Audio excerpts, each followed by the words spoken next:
Cześć przyjaciele! Kilka miesięcy temu podróżowałem na wieś w Polsce z francuskim kolegą.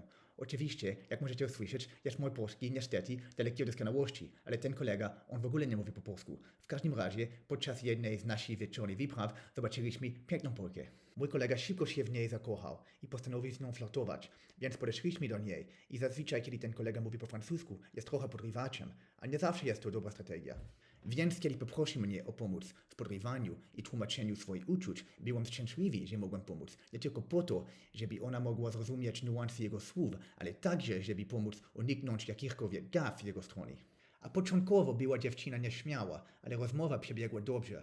Byłem dobrym skrzydłowym, jeśli mogę się ośmielić, ale jednocześnie też czułem się jak piąte koło u wozu i także jak niezbędny pośrednik między nimi, wiedząc, że jeśli odszedłbym, mój przyjaciel prawdopodobnie nie mógłby kontynuować rozmowy ze swoim nowym zainteresowaniem miłośnym.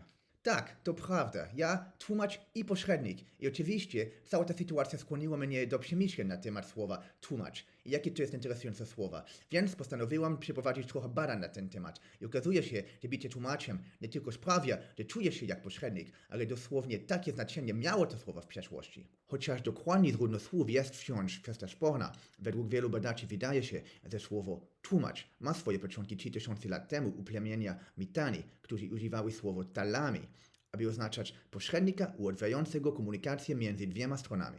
Wieki później, opierając się na rzeczowniku dil, który oznacza język, słowo zostało przyjęte do języków turkijskich i stało się dilmacz, albo bardziej szczegółowo pośrednikiem w komunikacji między dwiema stronami posługującymi się różnymi językami.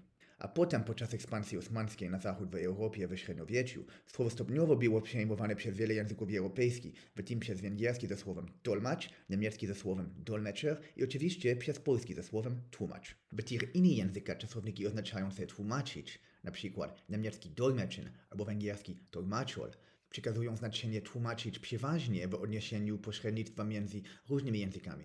Podczas gdy w języku polskim, jak wiemy, czasownik niedokonany tłumaczyć jest używany szerzej, na przykład do pośrednictwa między wieloma językami przez formę dokonaną przetłumaczyć lub po prostu w jednym języku przez formę dokonaną wytłumaczyć. Więc tak, nieformalnie jestem tłumaczem, a dosłownie pośrednikiem dla mojego kolegi, który teraz na szczęście uczy się polskiego i już nie potrzebuje mojej pomocy, żeby komunikować się z jego nową polską żoną. A w każdym razie miłość nie zna barier językowych, prawda? Dziękuję za obejrzenie tego wideo.